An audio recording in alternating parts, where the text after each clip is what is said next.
Well, hello again, everybody. We are back at the grind with building the Lego Millennium Falcon that I got on AliExpress. So this is the step that we are on currently. And because I got it on AliExpress, the tubes are a bit too long. And that presents in this scenario, which isn't hard to fix, but then you see everything is bowed outwards.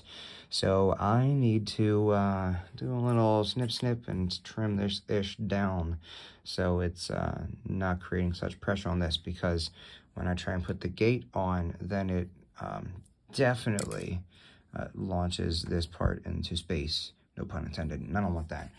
When I got the piece, it also came with one bag of these little black connector dots just completely missing, as I said in the other video. So this entire section of the sidewall I had to zip tie, because as you see it moves around a lot, because I used some gray connector pieces that I stole from my Lego Harry Potter set.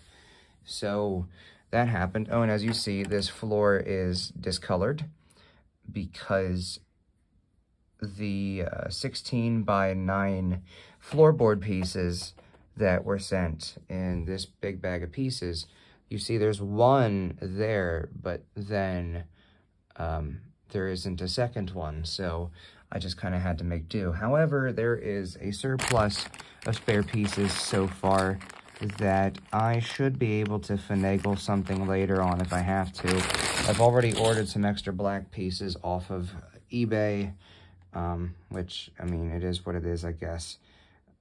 So that's where I'm at with this right now, and I'll keep you guys posted the further I go along.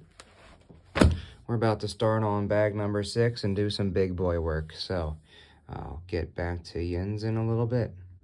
All right, so there it is, the other limb of the nose piece to the Millennium Falcon.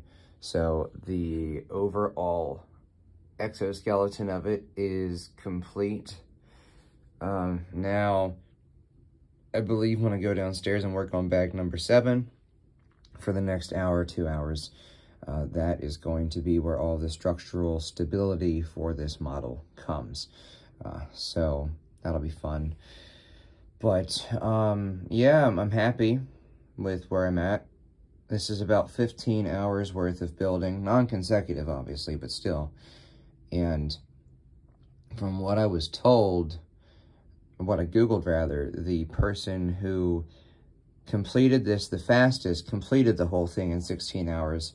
So considering I'm only starting bag 7 of 17, nowhere near speed record or anything like that, but I'm also going for accuracy. I want this thing to be right because I'm not doing it again. So let's give you a size comparison. I am about 5'7.5", so that makes, I think, 173 centimeters, if that is math that I remember correctly. And this is a size comparison of how big the thing is. Like, my head can fit in there and it's bigger than my torso. Like, this thing is bigger than my head and torso. This thing is almost as big as the span of my legs. This thing is absolutely massive. And we have basically just begun the fun part. Like, this thing is so big, it's like one of those things that you see at the mall, like those fat suits or whatever that you can stick your head in. That's basically what that just was. So this thing's an absolute unit. I have no idea where I'm going to store it in my house after this, because we have a tiny house. Not tiny house, but a smaller house. But without further ado, let's go back downstairs and keep working on bag number 6. So bag 7 took me about an hour and a half. So we'll just call it 16 hours of building now. This is what I did. As you see, these little things here are quite flimsy, and too much downward pressure right there. I can already feel it starting to give way, and it's going to snap loose. These things swivel, so it was very hard to line them up correctly, which was fun because I had to flip over the Lego to attach these things to then try and get this integrated properly. And in so doing, like, half of the insides, as you see, that's still quite unstable. Half of the insides that are closer to the top had fallen out. That fell off. I think this thing got disrupted a little bit. This thing got knocked a little loose, and this thing got knocked a little loose. I'm very fortunate that everything is more sturdy than it looks. As you can sort of see, maybe a little bit there, my fingertips are quite red from assembling Lego. So I'm going to get through bag 8, and then I'll probably take a little bit of a break for like a day just to do something else to let my fingers sort of recover because they are burning. And, you know, we've gone through roughly 3,000 Lego pieces already, or I think bag 8 will be 3,000 pieces. So, yep, there it is once again.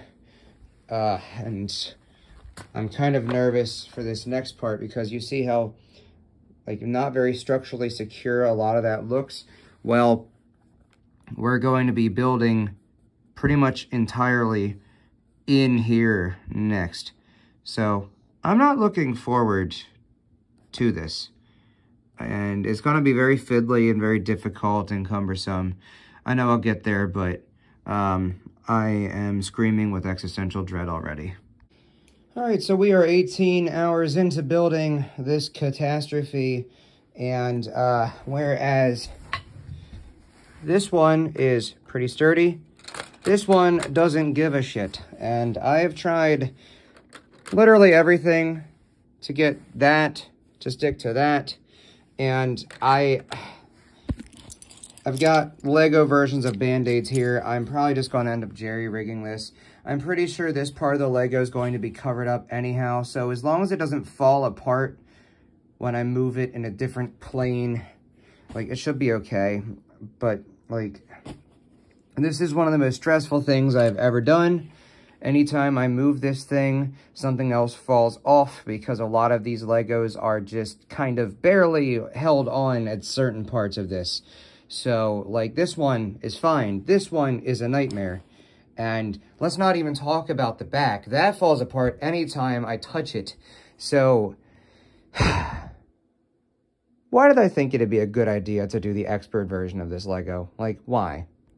So, just to give you guys an update on the state of affairs with the Legos, we're now about to start on hour number 18 of building the set, bag series number 10. There's the little project over there.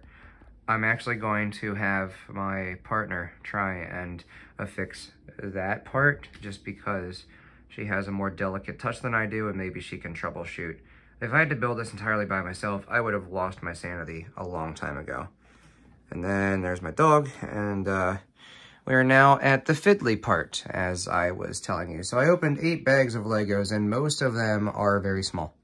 So this is where these burning fingertips are going to actually be on fire, and I might need to take a break for like a day or two after this, just because, like, it's been a non-stop week of building 18 hours non-consecutively, and it's a lot.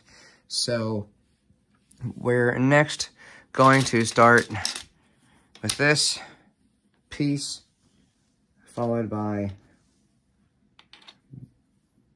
these pieces. We're going to put them together, and then after we put them together on here, we're going to lay down our head and weep and pray that the next train collides with our frail body and ends this project because, oh my God, this is just way too much. And why did I think building an 8,000 piece Lego would ever be a possible good idea? 20 hours of building later, this is where we are at with the project. So this thing is still, as you see, not doing the thing effectively. So my partner's going to work on it tomorrow while I'm at work or literally doing anything else. But we built this underside compartment, and this central platform here, which has the main turret of the ship, and it is backwards, and we don't really feel like fixing it, so we're not going to, because we don't really see a functional purpose when, I mean, this ship is already, like, flimsily held together, it seems, in various parts of it. So, yeah, this is how it be, this is how it do at this point in time. So, yeah, that is the end of part 2 of building this behemoth. The last 7 bags of these Legos are going to basically just be cosmetic overrides on the top. So, this should be fun.